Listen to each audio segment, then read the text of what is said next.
आज की बात। स्वागत।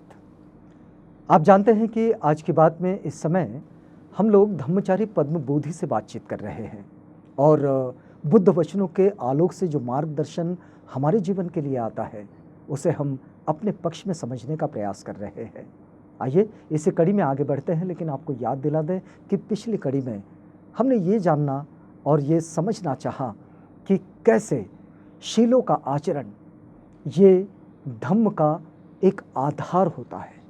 और यदि धम्म को कहें तो बाबा साहेब की भाषा में धम्म यानी नैतिकता और नैतिकता यानी धम्म।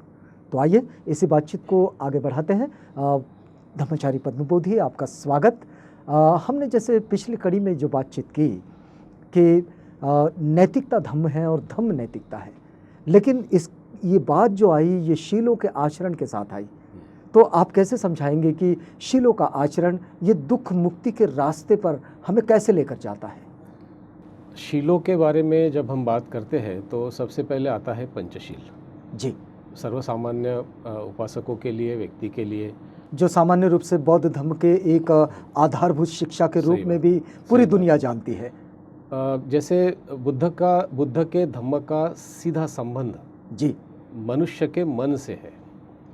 ऐसा कहते हैं कि भले ही दूसरे जो धर्म है उनके केंद्र स्थान में ईश्वर है, लेकिन बुद्ध धम्म के केंद्र स्थान में ईश्वर नहीं है। There is no place for God in Buddhism.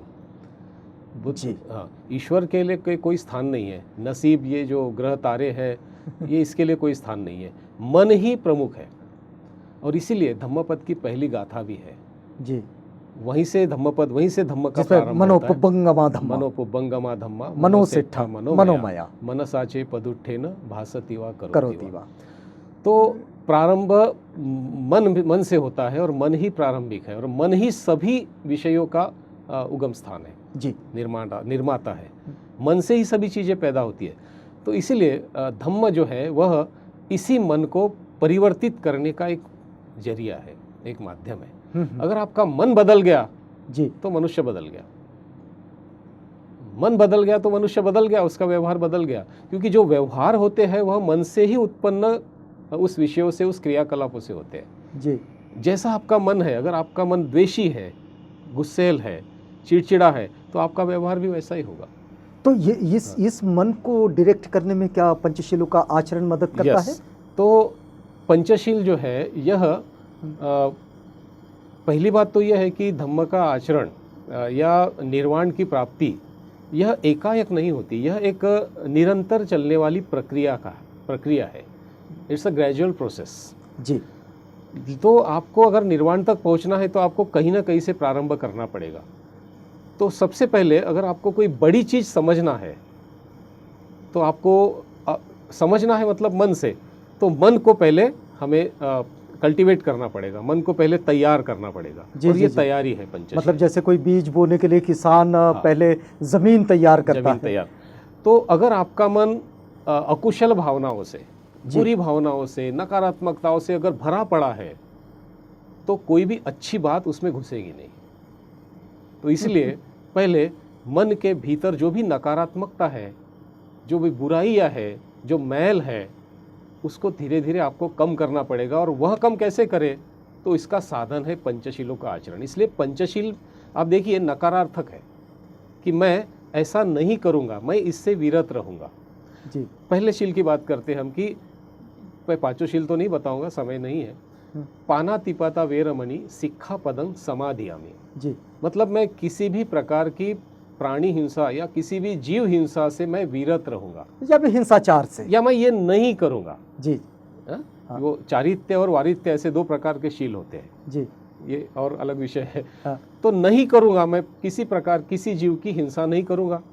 तो फिर मैं क्या करूंगा, तो मैं सभी जीवों पर मैत्री करूंगा। बाबा साहब ने 22 प्रतिज्ञा में दिया है जी कि सभी प्राणी मात्र समान है, ऐसा मैं मानता हूं। उसका लालन पालन, सभी प्राणी मात्रों का मैं लालन पालन करूंगा। जी, ये पंचशील है, ये पहला शील है। तो हम क्या कहते हैं कि मैं कहाँ किसी को मारता हूँ, मैं कहाँ किसी का मर्डर करता हूँ, ऐसा कहते हैं और उसको टाल देते हैं। तो वाचा से, वाणी से भी तो मैं किसी का मन दुखाता हूँ ना, वह भी हिंसा हो गई। मन से भी किसी, अपने मन में किसी के प्रति बुरे विचार लाकर हिंसक विचार लाकर मैं हिंसा करता हूँ। कभी कभी शारीरिक, काया, वाणी और मन, इन तीनों चीज़ों से हिंसा होती है। तो इससे मैं विरत रहूँगा, इसका मतलब मैं उसके बदले मैत्री भावना का विकास करूँगा सभी प्राणियों के लिए, सभी सजीवों के लिए जी। तो अगर आपने अपने मन को इस तरह से मैत्री का विकास करते रहे तो मन आपका बदलेगा। बदलेगा मतलब थोड़ा सा प्योर हो जाएगा, शुद्ध हो जाएगा। और जैसा जैसा शुद्ध होगा तो क्या होगा? शांत होगा, स्थिर होगा। जो भटका हुआ जो मन है, जो गलत जगह जो चिपकने की आदत है मन को, वो वहाँ से निकलकर अच्छी जगह आएगा तो मन शुद्ध होगा। तो शुद्ध होगा तो क्या होगा? जो भी फिर अच्छी बातें हैं, मतलब उसकी एकाग्रता बढ़ेगी। एकाग्रता बढ़ेगी जी। शांत होगा, स्थिर होगा, सकारात्मक होगा और एकाग्र होगा। एकाग्रता यह चिंतन की बात है। तो ऐसे सकारात्मक और अच्छे मन में जब धम्म प्रवेश करेगा तो सहजता से उसमें उसका बीजारोपण होगा, अंकुरित होगा। लेकिन अगर पहले से ही कुछ भरा है कचरा तो आप कुछ अच्छी बातें डालोगे तो उसमें जाएगा ही नहीं।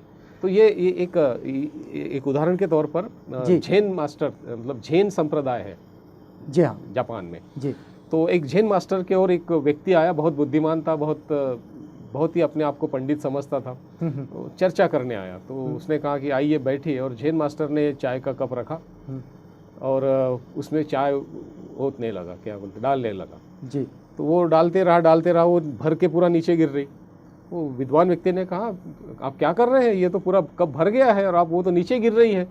उन्होंने उससे कहा कि आप सही कह रहे हैं, आपके मन का, आपके दिमाग में बहुत सारा कुछ भरा है, मैं कुछ भी डालूंगा तो वो शायद नीचे गिर जाएगा, वैसे बहकर बाहर चला जाएगा। इसलिए पहले मन को खाली करना पड़ेगा आपको।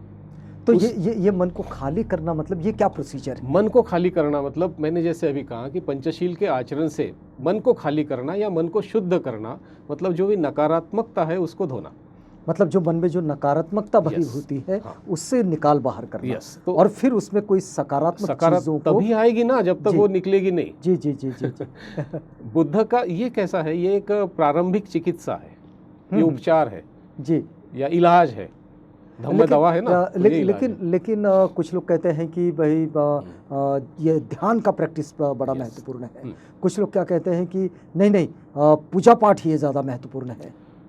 तो आपको क्या लगता है कि मतलब दोनों को कैसे प्रैक्टिस किया जाए? निर्वाण की ओर बढ़ने में दो माध्यम है, दो पद्धतियाँ हैं। एक प्रत्यक्ष पद्धति है और एक अप्रत्यक्ष पद्धति है। ध्यान जो है यह सीधी डायरेक्ट प्रोसेस है। अच्छा। प्रत्यक्ष पद्धति है। ध्यान में हम क्या करते हैं, अभी मैं ध्यान के बारे में गलत जो फहमियाँ है वह नहीं बताऊंगा। ध्यान में हम सीधा अपने मन पर कार्य करते हैं। तो ध्यान के जो अलग प्रकार है, तो जो समता भावना जिसको कहते हैं वह बेस है जी। अगर आपका बेस ही कच्चा रहा, पक्का नहीं रहा, तो कोई भी बिल्डिंग उस पर आप खड़ी नहीं कर सकते। तो आनापान सती और मैत्री भावना ये बौद्ध धम्म के ध्यान का बेस है। आनापान सती से आपकी स्मृति बढ़ती है, एकाग्रता बढ़ती है, आपका मन शांत और स्थिर होता है। और मैत्री भावना से आप सकारात्मक बनते हैं, यानी ये यूँ कहिए कि एक ग्राउंड तैयार हो जाता है। मतलब दुख मुक्ति के रास्ते पर चलने का ये एक बड़ा ही महत्वपूर्ण अंग है।